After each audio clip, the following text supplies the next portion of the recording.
Distillery botanica, it's very simple. It says that we use plants to make liqueurs. People are now doing mini tours, so they can go to the Little Creek Cheese Factory in Wyong.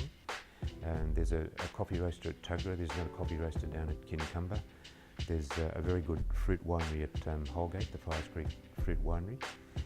There's the distillery here, and then there's also a company that uses Australian native plants in all sorts of preserves and pickles and so on. So there's also the macadamia nut farm out at Yarramalong, and there's also a lavender grower out at Yarramalong too. It is becoming, more of an interesting place for foodies and beverage drinkers to go to the Central Coast.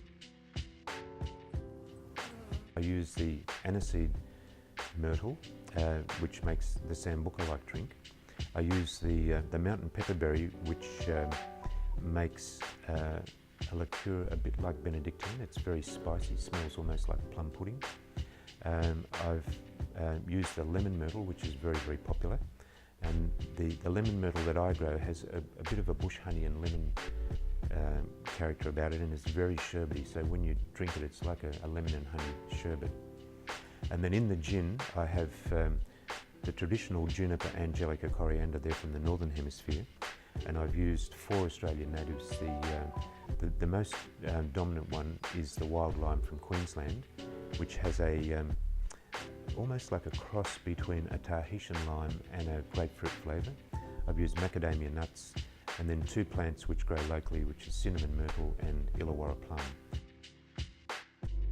The latest one is going to be really quite a good project. It's a coffee liqueur, and I'm working with a guy who's had 30 years experience as a coffee roaster, and he's known internationally for his expertise in coffee and coffee tasting and roasting, and he's written a book on coffee, so he is pretty well, the Australian guru on coffee. So I'm really looking forward to him sharing his knowledge of the best coffees to use, and then I can use my expertise in distillation.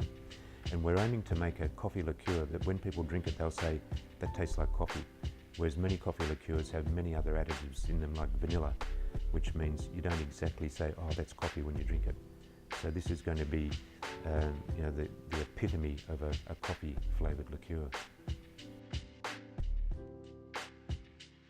I've picked up a gold in Germany, and I've picked up 2 silvers and a bronze in London, and I've picked up a silver medal in San Francisco. The top award was the Herb Liqueur of the Year for the aniseed myrtle in Germany, and that was for my aniseed myrtle. But I think the award that I really like the most is getting a silver medal for my gin in London, because London is the home of gin. That's where they know everything there is to know about gin. And even with all those Australian plants, they can still identify it very easily as a gin.